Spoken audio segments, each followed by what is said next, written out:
Nagsagawa ng inspection si Department of Transportation o DOTR Secretary Giovanni Lopez sa bike lane sa kahabaan ng MacArthur Highway sa Angeles City, Pampanga bilang bahagi ng Active Transport Infrastructure Expansion Program ng pamahalaan. First time po yata sa aming programa, nakita nyo mo yung bike lane po tayo dito sa Rotonda po. Ang isa pong nakita namin dati yung dito sa circle natin sa Quezon City, pero hindi po yun sa may kalsada. Ito po dito mismo sa may kalsada. This bike lane is 11.1 kilometers. Ang fund po dito is around 38 million thereabout. At ngayon chinecheck natin, sinisipat natin, mas lalo na yung kaligtasan ng ating mga siklista.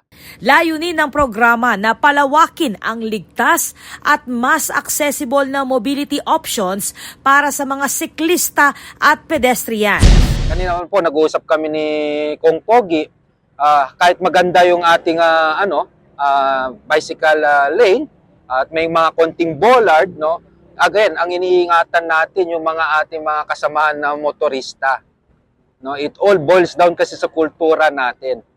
Tayo dapat kasi dito sa Pilipinas, binibigyan dapat natin ng halaga at importansya, una mga siklista, ang mga pedestrian. So tinitingnan namin ngayon kung paano mas maging ligtas ang ating mga siklista. So mga iba't ibang napag-usapan namin, papalagay kami ng mga traffic enforcers. Kasi hindi natin malalagyan talaga ng kompletong bollard to kasi may mga establishment sa mga gilid ng kalsada.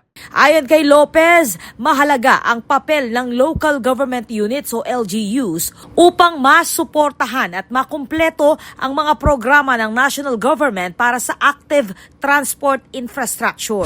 Una, LTO, we have to coordinate with LTO na talaga may traffic enforcers.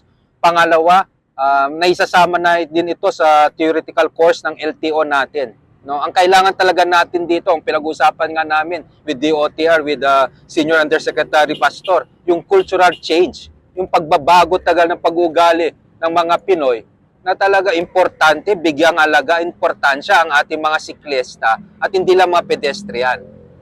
Mas lalo na yung mga mabibilis magpatagbo ng mga sasakyan. Pangatlo, may pag-coordinate kami sa lokal ng pamahalaan at sa DPWH also, na parati nating katuwang sa mga ganitong programa, if we can impose like a maximum speed limit sa mga ganitong may mga bike lane. At yan nakakatulong din to at least make our cyclists feel more safe.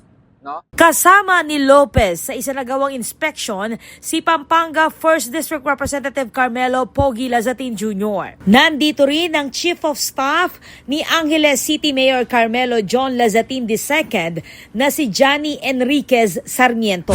Ito po yung pagkakataon ko na rin para mag-request po na i-diretso na po ito hanggang Mabalacat, sana Mabalacat City Secretary, para po magpapakita po natin na dire-diretso po ang bike lane po natin at marami po talagang gumagamit sa ating syudad. Hindi lang po mga bikers ang gumagamit ng mga bike lane, pati po yung mga ibang nagtatrabaho po na mga sa iba-ibang lugar, nagbibisikleta na po ngayon, lalong-lalo na po nung biglang tumaas ang gasolina natin, kaya dumami na po yung mga saklistang gumagamit po ng bike lane. Patuloy na isinusulong ng pamahalaan ang pagpapalawak ng active transport facilities bilang bahagi ng mas ligtas at mas maayos na urban mobility system sa bansa. Ako po, Patricia Mamangon para King News Force Pampanga. Balitang tutuking Balen, susuyo.